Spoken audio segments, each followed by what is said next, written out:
Welcome back to The Explainer. Today, we are breaking down a universal struggle, and I mean universal. We're talking about the art of actually sticking to our goals. And look, whether you're a teenager grinding for a final exam, a parent trying to aggressively build up an emergency fund, or a CEO running a massive multinational company, the principles of self-control, they apply exactly the same way to every single one of us. It's kind of the ultimate human equalizer. So let's just dive right into this by asking a question we've all at some point asked ourselves. Why does that incredible initial rush of excitement to start a new habit always seem to just fade away so quickly? You know the feeling. We set this bold target, we feel absolutely ready to conquer the world, and then, out of nowhere, we hit a brick wall. We just literally don't feel like doing it anymore. You see, we often trick ourselves into thinking we just need more motivation. But the reality, motivation is really just a temporary spark. As executive coach Eric Partaker points out, motivation is highly unreliable. Sure, it gets you through those exciting project launches, but it always fades. Discipline, on the other hand, well, that's the reliable engine that actually gets you to the finish line. Because let's be honest, you don't need motivation to review boring financials on a Friday afternoon or to open a textbook when you're completely exhausted. You need discipline. The highest performers out there, they never wait to feel inspired. They just show up. Part 1. Hacking your brain. Let's look at the actual biological battle happening inside our heads when we lose focus. Now, what's genuinely fascinating here is that self-control isn't just some abstract mystical willpower. It's a highly specific biological function of your prefrontal cortex, or the PFC for short. This part of your brain is the boss. It's responsible for balancing those immediate, easy rewards with your big, long-term goals. It manages your emotional impulses and literally acts as the brakes to inhibit certain bad habits. Right now, there is a fierce, internal tug-of-war happening in your brain. On one side, you've got the limbic system. It's screaming for instant gratification and automatic, highly emotional responses. And on the exact opposite side is your prefrontal cortex, fighting the good fight for your long-term goals and deliberate, logical choices. So this proves that a lack of discipline isn't a moral feeling on your part. It's a literal neurological battle. And as a quick aside, this is especially true if you have ADHD. For people with ADHD, balancing this out is incredibly tough because their brains naturally struggle to find those long, laborious tasks inherently motivating. But here is the absolute best, most empowering truth we get from neuroscience. You can actually reprogram this. You can train your brain's discipline muscle. Advanced tools like neurofeedback and transcranial direct current stimulation, which is essentially using a very low, safe electrical current, are proving that we can literally train our brains to boost activity in the prefrontal cortex and dial down that impulsive limbic system. You can literally teach your brain to make better choices. How cool is that? Moving to part 2, the Navy SEAL mindset. Let's pivot and look at an extreme example of mental resilience. When we think of Navy SEALs, we usually picture absolute peak physical supremacy, right? Like real-life superheroes.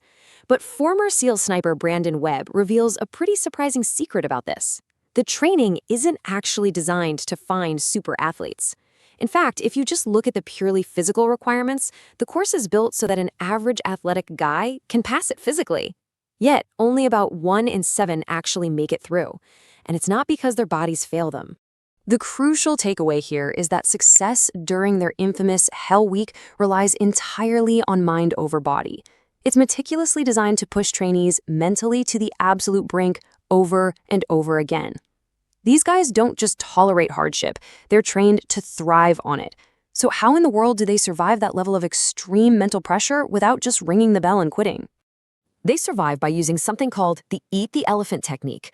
You see, when faced with a massively terrifying task, the human mind naturally wants to just freeze up and panic. The SEALs completely bypass this by using extreme segmentation. They don't think about surviving the whole agonizing week, no way. They break these massive, impossible tasks down into tiny, digestible parts, focusing only on the immediate 24-hour window. How do you eat an elephant? One bite at a time. And the beauty is, this works for literally anyone at any age.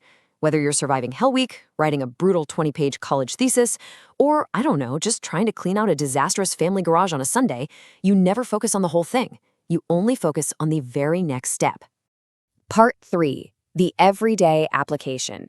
Let's bridge these intense SEAL tactics to everyday strategies anyone can use right now. So, according to behavioral experts like James Clear, the most painful part of procrastination actually isn't doing the work itself. It's simply starting. The friction is 100% centered around the start. So how do we trick our prefrontal cortex into taking that very first terrifying step? This is where James Clear's brilliant 2-minute rule comes in. You take whatever new habit you're trying to build and you shrink it down until it takes less than 2 minutes to complete. So if you want to start working out, your habit isn't go to the gym and sweat for an hour. Nope. It's simply put on my running shoes. That's it. You make the start so ridiculously easy that your brain literally can't say no. And once you start, you just let momentum naturally take over. Another really powerful tool you can use is called habit stacking. Your brain already has thousands of automatic, incredibly strong habits wired in. So you take advantage of those existing neural highways by piggybacking a brand new behavior directly onto an old one.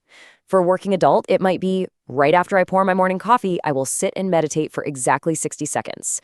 Or for a high school student, the second I finish my bowl of cereal, I will pack my backpack for the day. You just chain them together. You can also totally hack your physical environment to protect your discipline. Think about using commitment devices to force those long-term choices into the present moment. That could mean buying junk food only in single portions, so you literally can't overeat. Or, and this is a fun one, actually unplugging your TV and hiding it in a closet so you don't mindlessly channel surf all evening.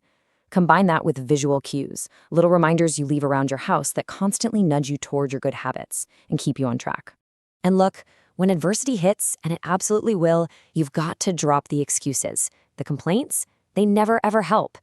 Instead of constantly comparing your progress to everyone around you on social media, start measuring your current results strictly against your own past performance. Competing against your best self is hands down the ultimate, most forgiving way to keep your discipline alive when that initial spark of motivation completely dies out. Part 4, the ultimate choice.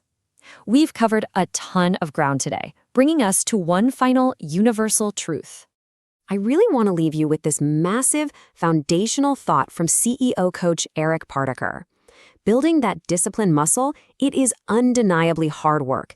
It requires pushing past the friction every single day. But listen to this, the pain of discipline is always, always cheaper than the pain of regret. Motivation is going to come and go, but discipline stays with you. So build the muscle, trust the habit, and be the person who consistently shows up. I'll leave you with this. What is one tiny 2-minute commitment you can make right now, today, to stop relying on motivation and finally start building your discipline? Think about it.